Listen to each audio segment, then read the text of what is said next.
Hi students, ಎಲ್ಲರಿಗೂ SSLC friend YouTube ಚಾನಲ್ಗೆ ಸ್ವಾಗತ.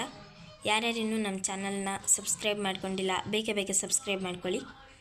ಬನ್ನಿ, ನಾವಿವಾಗ ಸೋಷಿಯಲ್ ಸೈನ್ಸ್ ನಿಮಗೆ ಸೋಮವಾರ ನಡೆಯುತ್ತೆ ಎಕ್ಸಾಮ್, ಅಂದರೆ 2ನೇ ತಾರೀಕು ನಡೆಯೋದು, ಫೆಬ್ರವರಿ 2ಕ್ಕೆ. ಸೊ ಆ ಪರೀಕ್ಷೆಗೆ ಯಾವ ಒಂದು ಇಂಪಾರ್ಟೆಂಟ್ ಕ್ವಶನ್ಸ್ ಬರುತ್ತೆ ಅನ್ನೋದನ್ನು ನಾನಿವತ್ತು ಹೇಳ್ತಾ ಹೋಗ್ತೀನಿ. ಸೊ ಚಾನಲ್ನ ಸಬ್ಸ್ಕ್ರೈಬ್ ಮಾಡ್ಕೊಂಡಿಲ್ಲ ಅಂದರೆ ಮಾಡ್ಕೊಳ್ಳಿ. ವಿಡಿಯೋ ಇಷ್ಟ ಆದರೆ ಲೈಕ್ ಮಾಡಿ. ವಿಡಿಯೋನ ಪೂರ್ತಿಯಾಗಿ ನೋಡಿ, ಎಲ್ಲೂ ಮಿಸ್ ಮಾಡಬೇಡಿ. ನಾನು ನಿಮಗೆ ಸ್ಟಡಿ ಯಾವ ರೀತಿ ಮಾಡಬೇಕು, ಯಾವ ರೀತಿ ಒನ್ ಡೇಯಲ್ಲಿ ನೀವು ಫುಲ್ ಸಿಲೆಬಸ್ನ ಕವರ್ ಮಾಡ್ಬೋದು ಸೋಷಿಯಲ್ನ ಅಂತಂದ್ಬಿಟ್ಟು ಹೇಳ್ಕೊಡ್ತೀನಿ. ಸೊ ನಾನು ಈಗ ಆಲ್ರೆಡಿ ಎಲ್ಲ ಸಬ್ಜೆಕ್ಟ್ದು ವೀಡಿಯೋಸಲ್ಲಿ ಹಾಕಿದ್ದೀನಿ. ಸೊ ಯಾರ್ಯಾರು ನೋಡಿಲ್ಲ ಹೋಗಿ ನೋಡಿ. ಆಮೇಲೆ ನಾನು ಟೋಟಲ್ ಎಲ್ಲ ಸಿಲೆಬಸ್ ಕವರ್ ಆಗಿರೋದ್ರೂ ಹಾಕಿದ್ದೀನಿ. ಅದರಲ್ಲಿ ಎಲ್ಲ ಸಿಲೆಬಸ್ ಇದೆ. ಅಂದರೆ ನೀವು ಕನ್ನಡ ತೆಗೆದುಕೊಂಡ್ರೆ ಸ್ಕೋರಿಂಗ್ ಪ್ಯಾಕೇಜ್ ಫುಲ್ ಸಿಲೆಬಸ್ಸು, ಆಮೇಲೆ ಪಾಸಿಂಗ್ ಪ್ಯಾಕೇಜ್ ಸಹ ನನ್ನ ಚಾನಲಲ್ಲಿ ಹಾಕಿದ್ದೀನಿ. ಸೊ ಒಂದು ಸಾರಿ ವಿಸಿಟ್ ಮಾಡಿ. ನಮ್ಮ ಚಾನಲಲ್ಲಿ ಪಾಸಿಂಗ್ ಮತ್ತು ಸ್ಕೋರಿಂಗ್ ಪ್ಯಾಕೇಜ್, ಆಮೇಲೆ ಮಾಡೆಲ್ ಕ್ವಶನ್ ಪೇಪರ್ಸ್ ಇದೆ. ಮಾಡೆಲ್ ಕ್ವಶನ್ ಪೇಪರ್ಸಿಂದನೇ ನಿಮಗೆ ಫೈನಲ್ ಎಕ್ಸಾಮ್ ಗಂಟನೂ ಯಾವ ಒಂದು ಪ್ರಿಪ್ರೇಟ್ರಿ ಆಗ್ಬೋದು ಅಥವಾ ನಿಮ್ಮ ಫೈನಲ್ ಎಕ್ಸಾಮ್ ಆಗ್ಬೋದು, ಮಾಡೆಲ್ ಕ್ವಶನ್ ಪೇಪರ್ಸಿಂದನೇ ಆಲ್ಮೋಸ್ಟ್ ಆಲ್ 90% ಕ್ವಶನ್ಸ್ ಎಲ್ಲ ತೆಗೆದುಕೊಡೋದು. ಸೊ ನೀವು ಆ ಒಂದು 4 ಮಾಡೆಲ್ ಪೇಪರ್ಸನ್ನು ಅಥವಾ ನೀವು ಸ್ಕೋರಿಂಗ್ ಪ್ಯಾಕೇಜ್ ಬೇಕು ಅನ್ನೋರು ಸ್ಕೋರಿಂಗ್ ಪ್ಯಾಕೇಜ್ ಸಹ ಹಾಕಿದ್ದೀನಿ ನಮ್ಮ ಚಾನಲಲ್ಲಿ. ಸೊ ನೀವು ಅದನ್ನಾದರೂ ಕಲಿಬೋದು ಅಥವಾ ಮಾಡೆಲ್ ಪೇಪರ್ಸ್ ಆದರೂ ಕಲಿಬೋದು. ಆಮೇಲೆ ಕೆಲವೊಬ್ಬರಿಗೆ ಪಾಸ್ ಆಗೋಕ್ಕಾಗಲ್ಲ, ಸೊ ಅವ್ರಿಗೋಸ್ಕರ ನಾವು ಪಾಸಿಂಗ್ ಪ್ಯಾಕೇಜ್ ಸಹ ಮಾಡಿ ವಿಡಿಯೋ ಹಾಕಿದ್ದೀವಿ. ಸೊ ನೀವು ಅದನ್ನು ನೋಡ್ಬೋದು. ನಮ್ಮ ಚಾನಲಲ್ಲಿ ಟೋಟಲ್ 10th ಯಾವ್ಯಾವ ರೀತಿ ಅನುಕೂಲ ಆಗುತ್ತೋ ಆ ರೀತಿ ವೀಡಿಯೋಸ್ನ ಬಿಡ್ತಾ ಹೋಗ್ತೀವಿ. ಸೊ ಚಾನಲ್ನ ಸಬ್ಸ್ಕ್ರೈಬ್ ಮಾಡ್ಕೊಂಡಿಲ್ಲ ಅಂದರೆ ಮಾಡ್ಕೊಳ್ಳಿ. ಬನ್ನಿ ನಮ್ಮ ವೀಡಿಯೋನ ಸ್ಟಾರ್ಟ್ ಮಾಡೋಣ. ನಾನು ಇದನ್ನು ಪಾರ್ಟ್ 1 ಮತ್ತು ಪಾರ್ಟ್ 2 ಆಗಿ ಮಾಡ್ತಾಯಿದ್ದೀನಿ. ಸೊ ಚಾನಲ್ನ ಸಬ್ಸ್ಕ್ರೈಬ್ ಮಾಡ್ಕೊಳ್ಳಿ. ಪಾರ್ಟ್ 1 ವಿಡಿಯೋ ನೋಡೋಣ ಬನ್ನಿ. ಪಾರ್ಟ್ 2 ಬೇಕಂದರೆ ಕಮೆಂಟ್ ಮಾಡಿ. ಫಸ್ಟ್ ನೋಡಿ, ಮಾರ್ತಾಂಡ ವರ್ಮನ ಸಾಧನೆಗಳನ್ನು ತಿಳಿಸಿ. ಇದು ನೀವು ಈ ಪ್ರಶ್ನೆನ ತುಂಬ ಸಾರಿ ನೋಡಿರ್ತೀರ, ತುಂಬ ವರ್ಷ ರಿಪೀಟ್ ಆಗಿದೆ. ನೋಡ್ಬೋದು ನೀವಿಲ್ಲಿ 22 ಮತ್ತು 23 ಮತ್ತು 24 ಈ 3 ಪರೀಕ್ಷೆಗಳಲ್ಲಿ ಬಂದಿದೆ. ಲಾಸ್ಟ್ ಇಯರ್ ಸಹ ಬಂದಿತ್ತು. ಸೊ ಅದಕ್ಕೋಸ್ಕರ ಇದನ್ನು ಓದ್ಕೊಳ್ಳಿ, ತುಂಬ ಇಂಪಾರ್ಟೆಂಟು. ಆಮೇಲೆ ಸಹಾಯಕ ಸೈನ್ಯ ಪದ್ಧತಿಯ ನಿಬಂಧನೆಗಳಾವುವು? ಸೊ ಅದು ಸಹ ತುಂಬ ಇಂಪಾರ್ಟೆಂಟ್. ಇದು ಇಂಪಾರ್ಟೆಂಟ್ ಅಂದರೆ ನಿಮಗೆ ತುಂಬ ಸಾರಿ ಬರುತ್ತೆ. ಸೊ ಇದನ್ನು ಓದ್ಕೊಳ್ಳಿ, ಸಹಾಯಕ ಸೈನ್ಯ ಪದ್ಧತಿಯ ನಿಬಂಧನೆಗಳು. ನೆಕ್ಸ್ಟ್ ನೋಡೋಣ, ಪ್ಲಾಸಿ ಕದನಕ್ಕೆ ಕಾರಣ ಮತ್ತು ಪರಿಣಾಮ. ಕಾರಣ ಪರಿಣಾಮ ತುಂಬ ಈಸಿ ಇದೆ ಇದು ಪ್ಲಾಸಿ ಕದನಕ್ಕೆ. ಸೊ ನೀವು ಶಾರ್ಟ್ ಆ್ಯಂಡ್ ಸ್ವೀಟಾಗಿ ಇಷ್ಟೇ ಓದ್ಕೋಬೋದು. ನೆಕ್ಸ್ಟ್ ಬಕ್ಸಾರ್ ಕದನಕ್ಕೂ ಸಹ ಕೇಳ್ತಾರೆ ಅದೇ ರೀತಿ, ಕಾರಣ ಮತ್ತು ಪರಿಣಾಮ. ಇದೆರಡು ಪ್ರಶ್ನೆಯಲ್ಲಿ ಒಂದು ಪ್ರಶ್ನೆ ಬಂದೇ ಬರುತ್ತೆ. ಸೊ ಅದನ್ನು ಓದ್ಕೊಳ್ಳಿ. ನೆಕ್ಸ್ಟ್, ಬ್ರಿಟಿಷರ ಕಾಲದಲ್ಲಿ ಪೊಲೀಸ್ ವ್ಯವಸ್ಥೆಯಲ್ಲಿ ತಂದಂತಹ ಸುಧಾರಣೆಗಳಾವುವು? ನೋಡಿ, ಕೆಳಗಡೆ ಆನ್ಸರ್ ಇದೆ 6. ಅಂದರೆ 6 ಪಾಯಿಂಟ್ಸ್ ಬರೆದ್ರೆ ನಿಮಗೆ 3 ಮಾರ್ಕ್ಸ್ ಸಿಗುತ್ತೆ. ಸೊ ನೀವು ನೋಡ್ಬೋದು, ನೀವು ಎಷ್ಟು 2 ಪಾಯಿಂಟ್ಸ್ಗೆ ನಿಮಗೆ 1 ಮಾರ್ಕ್ ಅನ್ನೋ ರೀತಿ ಇರುತ್ತೆ. ಸೊ 1 ಪಾಯಿಂಟ್ಗೆ ಹಾಫ್ ಮಾರ್ಕ್ಸು ಈ ರೀತಿ ಇರುತ್ತೆ. ನೀವು ಅದನ್ನು ನೋಡ್ಕೋಬೋದು. ನೆಕ್ಸ್ಟ್, ಬ್ರಿಟಿಷರ ಕಂದಾಯ ನೀತಿಯ ಪರಿಣಾಮಗಳಾವುವು? ನೋಡಿ, ಕಂದಾಯದ ಪರಿಣಾಮಗಳು 7 ಪಾಯಿಂಟ್ಸ್ ಇದೆ. ಅಂದರೆ ನಿಮಗೆ 4 ಮಾರ್ಕ್ಸ್ ಕೊಡ್ತಾರೆ. ನೆಕ್ಸ್ಟ್, ಬ್ರಿಟಿಷ್ ಶಿಕ್ಷಣದ ಪರಿಣಾಮಗಳಾವುವು? ಇದು ತುಂಬ ಇಂಪಾರ್ಟೆಂಟ್ ಪ್ರಶ್ನೆ. ನೋಡಿ, ಈ ಪ್ರಶ್ನೆ ಏನಿದೆ ಇದು ತುಂಬ ಇಂಪಾರ್ಟೆಂಟ್. ಬಿಕಾಸ್ ಇದು ನೀವು ಇಲ್ಲೇ ನೋಡ್ಬೋದು, ಇಷ್ಟೊಂದು ದೊಡ್ಡದಾಗಿ ಕೊಟ್ಟಿದ್ದಾರೆ. ಅಂದರೆ ಇಷ್ಟು ಇಯರು ಸಹ ರಿಪೀಟ್ ಆಗಿದೆ. ಸೊ ಅದಕ್ಕೋಸ್ಕರ ಈ ಪ್ರಶ್ನೆನ ಮಿಸ್ ಮಾಡಬೇಡಿ. 100% ಬಂದೇ ಬರುತ್ತೆ ಈ ಪ್ರಶ್ನೆ. ನಿಮಗೆ ಪ್ರಿಪ್ರೇಟ್ರಿಗೆ ಬಂದಿಲ್ಲ ಅಂದರೂ ಫೈನಲ್ ಎಕ್ಸಾಮಿಗೆ ಬರುತ್ತೆ. ಸೊ ಅದಕ್ಕೋಸ್ಕರ ಈ ಪ್ರಶ್ನೆನ ಓದ್ಕೊಳ್ಳಿ. ತುಂಬ ಸಾರಿ ಬಂದಿದೆ ಇದು, ಪ್ರಿಪ್ರೇಟ್ರಿಗಳಲ್ಲಿ ಫೈನಲ್ ಎಕ್ಸಾಮ್ಗಳಲ್ಲೆಲ್ಲ ಬರುತ್ತೆ. ನೋಡಿ, ನೆಕ್ಸ್ಟು, ನಾಲ್ವಡಿ ಕೃಷ್ಣರಾಜ ಒಡೆಯರ ಸಾಧನೆಗಳನ್ನು ತಿಳಿಸಿ. ಇದು ಸಹ ನಿಮಗೆ ಸೋಷಿಯಲಲ್ಲಿ ಅಥವಾ ನಿಮ್ಮ ಒಂದು ಕನ್ನಡದಲ್ಲಿ ಏನಾದರೂ ಮಿಸ್ ಆದರೆ ಈ ಪ್ರಶ್ನೆ, ನಾಲ್ವಡಿ ಕೃಷ್ಣರಾಜ ಒಡೆಯರ ಸಾಧನೆಗಳು ಅಥವಾ ಮಾದರಿ ಮೈಸೂರು ಹೇಗಾಯಿತು, ಈ ರೀತಿ ಪ್ರಶ್ನೆ ಏನಾದರೂ ನಿಮಗೆ ಕನ್ನಡದಲ್ಲಿ ಮಿಸ್ ಆದರೆ ಪಕ್ಕಾ ಸೋಷಿಯಲಲ್ಲಿ ಬರುತ್ತೆ ಅಂತ ತಿಳ್ಕೊಂಬಿಡಿ. ಸೊ ನಿಮಗೆ ಅದೊಂದು ಟ್ರಿಕ್ ನೆನಪಿರಲಿ. ನೆಕ್ಸ್ಟ್ ನೋಡಿ, ಜಮೀನ್ದಾರಿ ಪದ್ಧತಿಗಿಂತ ರೈತವಾರಿ ಪದ್ಧತಿ ಭಿನ್ನ ಹೇಗೆ? ಅಂದರೆ ವ್ಯತ್ಯಾಸ ಕೇಳಿದ್ದಾರೆ. ಸೊ ನೀವು ನೋಡ್ಬೋದು, ವ್ಯತ್ಯಾಸ 6 ಪಾಯಿಂಟ್ಸ್ ಬರೆದಿದ್ದಾರೆ. ನೀವು 4 ಪಾಯಿಂಟ್ಸ್ ಬರಿಬೋದು. ಸೊ ಇದನ್ನು ನೀವು ಸ್ಕಿಪ್ ಮಾಡ್ಬೋದು, ಇನ್ನೂ 3 ಪಾಯಿಂಟ್ಸು. ಸೊ ಇಷ್ಟೇ ಬರೀರಿ ಸಾಕು. ನಾನು ಹೇಳೋ ರೀತಿಯೇ ಕಲೀರಿ, ಯಾವುದೇ ಒಂದು ಎಕ್ಸ್ಟ್ರಾ ಬೇಡ. ಇಷ್ಟು ಬರೆದ್ರೂ ನಿಮಗೆ ಫುಲ್ ಮಾರ್ಕ್ಸ್ ಕವರ್ ಆಗುತ್ತೆ. ನೆಕ್ಸ್ಟ್, ಹೈದರಾಲಿಯ ಹೈದರಾಲಿಯು ಹೇಗೆ ಅಧಿಕಾರಕ್ಕೆ ಬಂದನು? ಸೊ ನೋಡಿ ಆನ್ಸರ್ ಇಲ್ಲಿದೆ ಕೆಳಗಡೆ. ನೆಕ್ಸ್ಟ್ ಚಿಕ್ಕದೇವರಾಜ ಒಡೆಯರ್ ಅವರ ಸಾಧನೆಗಳು. ಚಿಕ್ಕದೇವರಾಜ ಒಡೆಯರ್ ಅಥವಾ ನಿಮಗೆ ನಾಲ್ವಡಿ ಕೃಷ್ಣರಾಜ ಒಡೆಯರು ಇಲ್ಲ ಚಿಕ್ಕದೇವರಾಜ ಒಡೆಯರು, ಇವರಿಬ್ಬರಲ್ಲಿ ಒಬ್ಬರದ್ದು ಸಾಧನೆ ಕೇಳ್ತಾರೆ. ನೆಕ್ಸ್ಟ್ ನೋಡೋಣ. ಹಲಗಲಿ ಬೇಡರು ಬ್ರಿಟಿಷರ ವಿರುದ್ಧ ಏಕೆ ದಂಗೆ ಎದ್ದರು?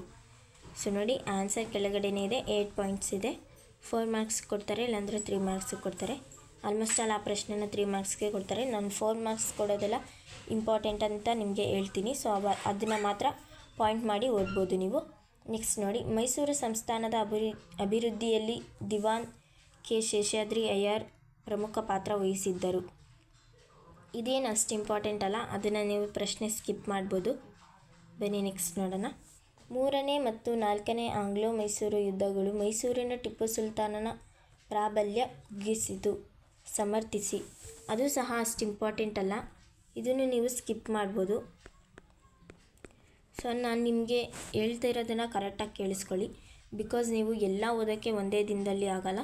ಸೊ ಅದಕ್ಕೋಸ್ಕರ ನಾನು ಯಾವುದು ಸ್ಕಿಪ್ ಮಾಡಿ ಅಂತ ಹೇಳ್ತೀನಿ, ಯಾವುದು ಅಷ್ಟು ಇಂಪಾರ್ಟೆಂಟ್ ಅಲ್ಲ ಅಂತ ಹೇಳ್ತೀನಿ, ಅದನ್ನು ನೀವು ಬಿಟ್ಬಿಟ್ಟು ಮಿಕ್ಕಿರೋದೆಲ್ಲ ಓದಲೇಬೇಕು.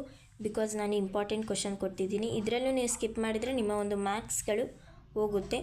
ಸೊ ಇವತ್ತು ನಡೆದಂಥ ಪರೀಕ್ಷೆಯಲ್ಲಿ ನೀವೆಲ್ಲರೂ ಚೆನ್ನಾಗೇ ಬರೆದಿರ್ತೀರ. ನಿನ್ನೆ ತಾನೇ ನಾನು ಕೊಟ್ಟಿದ್ದೆ ಪ್ಯಾಕೇಜ್ನ, ಪಾರ್ಟ್ 1 ಮತ್ತು ಪಾರ್ಟ್ 2 ಆಗಿ ಕೊಟ್ಟಿದ್ದೆ. ಸೊ ಬರೆದಿರ್ತೀರ ಅನ್ಕೋತೀನಿ. ನೆಕ್ಸ್ಟ್ ನೋಡೋಣ. ನಿಮಗೆ ಒಂದೇನಪ್ಪ ಇದರಲ್ಲಿ ಹಿಂಟ್ ಅಂದರೆ, ಇವಾಗ ನೋಡಿ, ಯಾವುದೇ ಒಂದು ಸಮಾಜ, ಬ್ರಹ್ಮ ಸಮಾಜ ಅಥವಾ ಆರ್ಯ ಸಮಾಜ, ಯಾವುದಾದ್ರೂ ಒಂದು ಸಮಾಜ ಕೊಟ್ಟರೆ ಅದರಲ್ಲಿ ಬೋಧನೆಗಳು, ಎಲ್ಲ ಬೋಧನೆಗಳನ್ನು ಸೇಮ್ ಬರೆದ್ಬಿಡಿ. ಯಾಕಂದರೆ ಯಾವ ಮೂರ್ತಿ ಪೂಜೆ ಇದನ್ನು ವಿರೋಧಿಸಿದ್ರು ಅಥವಾ ಇದೇ ರೀತಿ ಏನಿದೆ ನಾರ್ಮಲಾಗಿ ಒಂದು ಎಲ್ಲ ಸಮಾಜಕ್ಕೂ ಬರೆಯುವಂಥ ಒಂದು ಪಾಯಿಂಟ್ಸ್ಗಳನ್ನ ನೀವು ಪಾಯಿಂಟ್ ಔಟ್ ಮಾಡಿಕೊಂಡು ಎಲ್ಲ ಸಮಾಜಕ್ಕೂ ಅದೊಂದೇ ಬರೀರಿ. ಆಮೇಲೆ ಏನನ್ನು ಖಂಡಿಸಿದ್ರು ಅನ್ನೋದನ್ನು ಅದೇ ಥರ ಒಂದು ರೆಡಿ ಮಾಡಿ ಇಟ್ಕೊಳ್ಳಿ, ಒಂದು ಆನ್ಸರ್ನ, ಅದನ್ನು ಎಲ್ಲದಕ್ಕೂ ಬರೆದ್ಬಿಡಿ. ಸೊ ಅದು ಕವರ್ ಆಗುತ್ತೆ. ನಿಮಗೆ 3 or 4 ಮಾರ್ಕ್ಸ್ ಬರುತ್ತೆ ಅದರಲ್ಲೇ. ನೆಕ್ಸ್ಟ್ ನೋಡ್ಬೋದು. ರಾಜಾರಾಮ್ ಮೋಹನ್ ರಾಯ್ ಅವ್ರದ್ದು ಕೊಟ್ಟಿದ್ದಾರೆ. ಸೊ ನೀವು ಎಲ್ಲ ಸಮಾಜಕ್ಕೂ ಒಂದೇ ರೀತಿ ಬರೆದ್ಬಿಡಿ. ನೆಕ್ಸ್ಟು ನಾನು ಇಂಪಾರ್ಟೆಂಟ್ ಇರೋ ಪ್ರಶ್ನೆಗಳನ್ನು ಓದಿ ಪಾಯಿಂಟ್ ಔಟ್ ಮಾಡ್ತೀನಿ.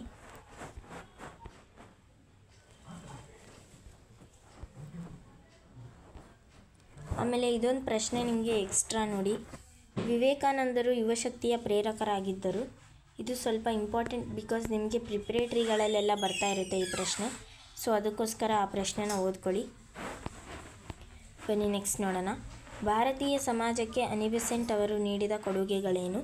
ಇದೇನು ಅಷ್ಟು ಇಂಪಾರ್ಟೆಂಟ್ ಅಲ್ಲ, ಬಟ್ ನಿಮ್ಮ ಪ್ರಿಪ್ರೇಟ್ರಿ ಎಕ್ಸಾಮ್ಗೆ ಬರುವಂತಹ ಪ್ರಶ್ನೆ. ನಿಮಗೆ ಫೈನಲ್ ಎಕ್ಸಾಮಲ್ಲಿ ಈ ರೀತಿ ಪ್ರಶ್ನೆ ಎಲ್ಲ ಕೊಡಲ್ಲ, ಬಟ್ ಪ್ರಿಪ್ರೇಟ್ರಿಗಳಲ್ಲಿ ಕೊಡ್ತಾರೆ. ಸೊ ಅದಕ್ಕೋಸ್ಕರ ಓದ್ಕೊಂಡಿರಿ ಯಾವುದಕ್ಕೆ ಆಗಲಿ, ನಾಳೆ ಬರುವಂಥ ಒಂದು ಪರೀಕ್ಷೆಗೆ. ನೆಕ್ಸ್ಟ್ ನೋಡೋಣ. ಆಮೇಲೆ ರಾಜಕೀಯ ಅಂಶಗಳು ಪ್ರಥಮ ಸ್ವಾತಂತ್ರ್ಯ ಸಂಗ್ರಾಮಕ್ಕೆ ಹೇಗೆ ಕಾರಣವಾದವು? ನಿಮಗೆ ಒಂದೊಂದು ಅಂಶಗಳನ್ನು ಸಹ ಕೊಡ್ತಾರೆ. ಇದರಲ್ಲಿ ರಾಜಕೀಯ ಅಂಶಗಳು ಕೊಟ್ಟಿದ್ದಾರೆ, ಆಮೇಲೆ ಆರ್ಥಿಕ ಮತ್ತು ಆಡಳಿತಾತ್ಮಕ, ಆಮೇಲೆ ಸೈನಿಕ ಕಾರಣಗಳು. ಇದೇ ರೀತಿ ನಿಮಗೆ ಫುಲ್ ಎಲ್ಲ ರೀತಿಯೂ 4 ಪ್ರಶ್ನೆಗಳಿದೆ. ಅದು ಈ ಕಾರಣಗಳು, ಹೇಗೆ ಕಾರಣಗಳು ಅಂತ ಕೇಳ್ತಾರೆ, ಸೈನಿಕ ಕಾರಣಗಳು ಅಥವಾ ಆಡಳಿತಾತ್ಮಕ, ಇದೇ ರೀತಿ ಪ್ರಶ್ನೆಗಳಿದೆ. ಸೊ ನೀವು ಅದನ್ನು ಓದ್ಕೊಳ್ಳಿ, 4 ಇಂಪಾರ್ಟೆಂಟು. ನೆಕ್ಸ್ಟ್ ನೋಡಿ. ಸ್ವಾತಂತ್ರ್ಯ ಹೋರಾಟದಲ್ಲಿ ಮಂದಗಾಮಿಗಳ ಪಾತ್ರ ತಿಳಿಸಿ. ಸೊ ಇದು ಸಹ ಇಂಪಾರ್ಟೆಂಟ್. ನೆಕ್ಸ್ಟ್ ನೋಡಿ. ಪ್ರಥಮ ಸ್ವಾತಂತ್ರ್ಯ ಸಂಗ್ರಾಮ ವಿಫಲಗೊಳ್ಳಲು ಕಾರಣಗಳನ್ನು ಪಟ್ಟಿ ಮಾಡಿ. ಸೊ ಇದು ಇಂಪಾರ್ಟೆಂಟ್ ಪ್ರಶ್ನೆ. ನೋಡ್ಬೋದು ನೀವು ಇಲ್ಲಿ ಕೆಳಗಡೆ ಇಷ್ಟು ಸಾರಿನೂ ಬಂದಿದೆ, ಇಷ್ಟು ಸಾರಿನೂ ರಿಪೀಟ್ ಆಗಿದೆ ಅಂದರೆ ಇಂಪಾರ್ಟೆಂಟ್ ಇದ್ದೇ ಇರುತ್ತೆ. ಸೊ ಅದಕ್ಕೋಸ್ಕರ ಆ ಪ್ರಶ್ನೆನ ಸ್ಕಿಪ್ ಮಾಡಬೇಡಿ, ಪೂರ್ತಿಯಾಗಿ ಓದಿ ಅದನ್ನು. ನೆಕ್ಸ್ಟ್ ನೋಡಿ. ಭಾರತ ಸ್ವಾತಂತ್ರ್ಯ ಚಳುವಳಿಯಲ್ಲಿ ತೀವ್ರವಾದಿಗಳ ಪಾತ್ರವನ್ನು, ಮಂದಗಾಮಿಗಳು ಮತ್ತು ತೀವ್ರವಾದಿಗಳು.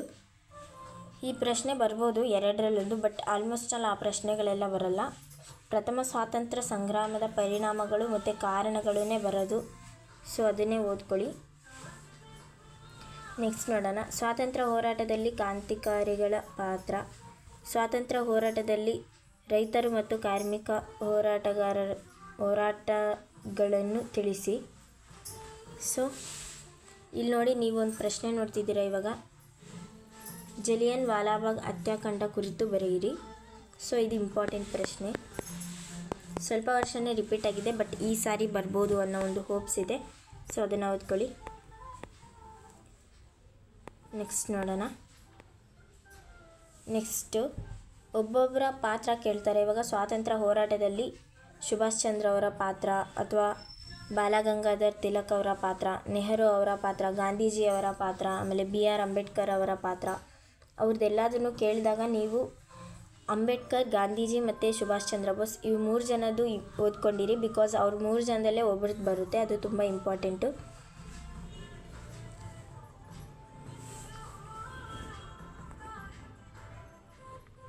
ನೆಕ್ಸ್ಟ್ ನೋಡಿ. ನೆಕ್ಸ್ಟ್ ಇಲ್ಲೊಂದು ಪ್ರಶ್ನೆ ಇದೆ ನೋಡಿ. ಮಹಿಳೆಯರ ಸ್ಥಾನಮಾನ ಉತ್ತಮಗೊಳಿಸಲು ಕೈಗೊಂಡ ಕ್ರಮಗಳಾವುವು? ಇದು ತುಂಬ ವರ್ಷ ರಿಪೀಟ್ ಆಗಿದೆ, ಈ ಸಾರಿನೂ ಸಹ ಬರುತ್ತೆ. ನಿಮಗೆ ಈ ಪ್ರಿಪ್ರೇಟ್ರಿಗೆ ಮಿಸ್ ಆದರೆ ಫೈನಲ್ ಎಕ್ಸಾಮ್ಗೆ ಪಕ್ಕಾ ಬಂದೇ ಬರುತ್ತೆ. ಸೊ ಈ ಪ್ರಶ್ನೆನ ಮಿಸ್ ಮಾಡಬೇಡಿ, ಈ ಪ್ರಶ್ನೆ ತುಂಬ ಇಂಪಾರ್ಟೆಂಟು. ಸೊ ಬನ್ನಿ ನೆಕ್ಸ್ಟ್ ನೋಡೋಣ. ನೆಕ್ಸ್ಟ್ ಲಿಂಗತ್ವ ಅಲ್ಪಸಂಖ್ಯಾತರ ಬಗ್ಗೆ ಒಂದು ಪ್ರಶ್ನೆ ಬರುತ್ತೆ.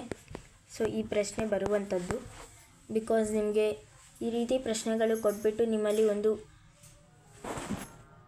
ತಿಳುವಳಿಕೆ ಮೂಡಿಸೋಣ ಅಂತ ಈ ಥರ ಪ್ರಶ್ನೆಗಳು ಕೊಡ್ತಾರೆ. ಸೊ ಈ ಪ್ರಶ್ನೆಗಳನ್ನೆಲ್ಲ ಓದ್ಕೊಂಡಿರಿ, ನೀವೆಲ್ಲ ತಿಳ್ಕೊಂಡಿರಬೇಕು. ಸೊ ಅದಕ್ಕೋಸ್ಕರ ನೆಕ್ಸ್ಟ್ ನೋಡಿ. ಸಾಕ್ಷರತೆ ಅಂದರೆ ವಿದ್ಯಾಭ್ಯಾಸ.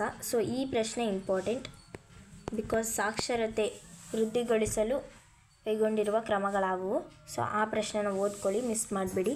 ನಾನಿವಾಗ ಯಾವ ಇಂಪಾರ್ಟೆಂಟ್ ಪ್ರಶ್ನೆಗಳು ಹೇಳ್ತಿದ್ದೀನಿ ಇದನ್ನೆಲ್ಲ ಓದ್ಕೊಳ್ಳಿ, ಮಿಸ್ ಮಾಡಬೇಡಿ. ನೆಕ್ಸ್ಟ್ ನೋಡಿ. ವಿಶ್ವಸಂಸ್ಥೆಯ ಪ್ರಧಾನ ಅಂಗಸಂಸ್ಥೆಗಳಾವುವು? ಸೊ ಅದು ಇಷ್ಟು ಇಂಪಾರ್ಟೆಂಟ್ ಅಲ್ಲ, ಬಟ್ ಕೇಳಿದರೆ 3 ಮಾರ್ಕ್ಸ್ ಕೇಳ್ತಾರೆ ನಿಮಗೆ. ಯಾವುದಕ್ಕೆ ಆಗಲಿ ಓದ್ಕೊಂಡಿರಿ. ಆಮೇಲೆ ಇದೊಂದು ಪ್ರಶ್ನೆ ನೋಡ್ಕೊಳ್ಳಿ, ಅಸ್ಪೃಶ್ಯತೆ. ಸೊ ಈ ಪ್ರಶ್ನೆ 100% ಬಂದೇ ಬರುತ್ತೆ. ಬಿಕಾಸ್ ಇದು ಎಷ್ಟು ವರ್ಷ ರಿಪೀಟ್ ಆಗಿದೆ ಅಂದರೆ ಫುಲ್ಲು ನಿಮ್ಮ ಒಂದು ಯಾವುದೇ ಒಂದು ಲಾಸ್ಟ್ 10 ಇಯರ್ಸ್ ಪೇಪರ್ ತೆಗೆದು ನೋಡಿದರೂ ಸಹ ನಿಮಗೆ ಈ ಪ್ರಶ್ನೆ ಇದ್ದೇ ಇರುತ್ತೆ ಯಾವುದೋ ಒಂದು ಪೇಪರಲ್ಲಿ. ಸೊ ಫೈನಲ್ ಎಕ್ಸಾಮ್ಗೆ ಇದು ಪಕ್ಕಾ ಬಂದೇ ಬರುತ್ತೆ. ಸೊ ನೀವು ಬೇಕಿದ್ರೆ ಲಾಸ್ಟ್ ಇಯರ್ ಪೇಪರ್ಸ್ ಎಲ್ಲ ಚೆಕ್ ಮಾಡಿ ನಿಮಗೆ ಗೊತ್ತಾಗುತ್ತೆ ಬರುತ್ತಾ ಇಲ್ವಾ ಅಂತ ಅಂದ್ಬಿಟ್ಟು. ಸೊ ಈ ಪ್ರಶ್ನೆ ಮಿಸ್ ಮಾಡಬೇಡಿ.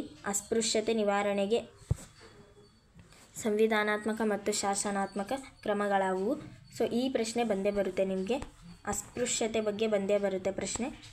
ಸೊ ನೆನ್ಪಿಟ್ಕೊಳ್ಳಿ ಅದನ್ನು. ನೆಕ್ಸ್ಟು ನಿಮಗೆ ಸಂಘಟಿತ ಮತ್ತು ಅಸಂಘಟಿತ ವ್ಯತ್ಯಾಸ ಕೇಳ್ಬೋದು. ಸೊ ಈ ಪ್ರಶ್ನೆ ನಾನಿವಾಗ ಏನು ಪಾಯಿಂಟ್ ಮಾಡಿ ಹೇಳ್ತಾ ಇದ್ದೀನಿ ಅದೆಲ್ಲ ಬರುವಂಥ ಪ್ರಶ್ನೆಗಳು. ಸೊ ನಾನು ಇಷ್ಟರಲ್ಲೇ ನಿಮಗೆ ಶಾರ್ಟ್ ಮಾಡಿ ಕೊಡ್ತಾ ಇದ್ದೀನಿ. ಸೊ ನೋಡ್ಕೋಬೋದು ನೀವು. ನೆಕ್ಸ್ಟ್ ನೋಡೋಣ.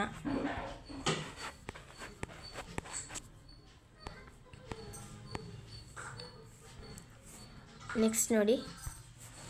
ಈ ಪ್ರಶ್ನೆ ಭೂಬಳಕೆ ಮೇಲೆ ಪ್ರಭಾವ ಬೀರುವ ಅಂಶಗಳಾವುವು? ಸೊ ಇದು ಇಂಪಾರ್ಟೆಂಟ್ ಪ್ರಶ್ನೆ. ಆಮೇಲೆ ರಸ್ತೆ ಸಾರಿಗೆ ತೊಡಕು ಸಮಸ್ಯೆಗಳನ್ನು ತಿಳಿಸಿ. ಇದು ಇಂಪಾರ್ಟೆಂಟ್. ಈ 2 ಪ್ರಶ್ನೆಗಳನ್ನ ಓದ್ಕೊಳ್ಳಿ ಇದರಲ್ಲಿ. ನೋಡಿ.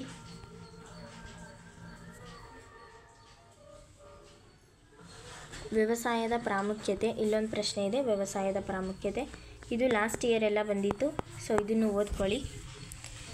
ಆನ್ಸರ್ ಬರ್ಕೊಳ್ತೀನಿ ಅನ್ನೋರು ಬರ್ಕೊಳ್ಬೋದು. ಸೊ ಇಷ್ಟೆಲ್ಲ ಇಂಪಾರ್ಟೆಂಟ್ ಪ್ರಶ್ನೆಗಳಿದೆ. ಯಾರ್ಯಾರು ಇನ್ನೂ ನಮ್ಮ ಚಾನಲ್ನ ಸಬ್ಸ್ಕ್ರೈಬ್ ಮಾಡ್ಕೊಂಡಿಲ್ಲ ಬೇಗ ಮಾಡ್ಕೊಳ್ಳಿ. ಯಾರ್ಯಾರು ಈ ವಿಡಿಯೋನ ಪೂರ್ತಿಯಾಗಿ ನೋಡಿದ್ದೀರಾ, ಥ್ಯಾಂಕ್ ಯು ಸೋ ಮಚ್. ಇದೇ ರೀತಿ ನಮ್ಮ ವೀಡಿಯೋಸ್ನ ನೋಡ್ತಾಯಿರಿ. ವಿಡಿಯೋ ಇಷ್ಟ ಆದರೆ ಲೈಕ್ ಮಾಡಿ. Thank you so much for watching.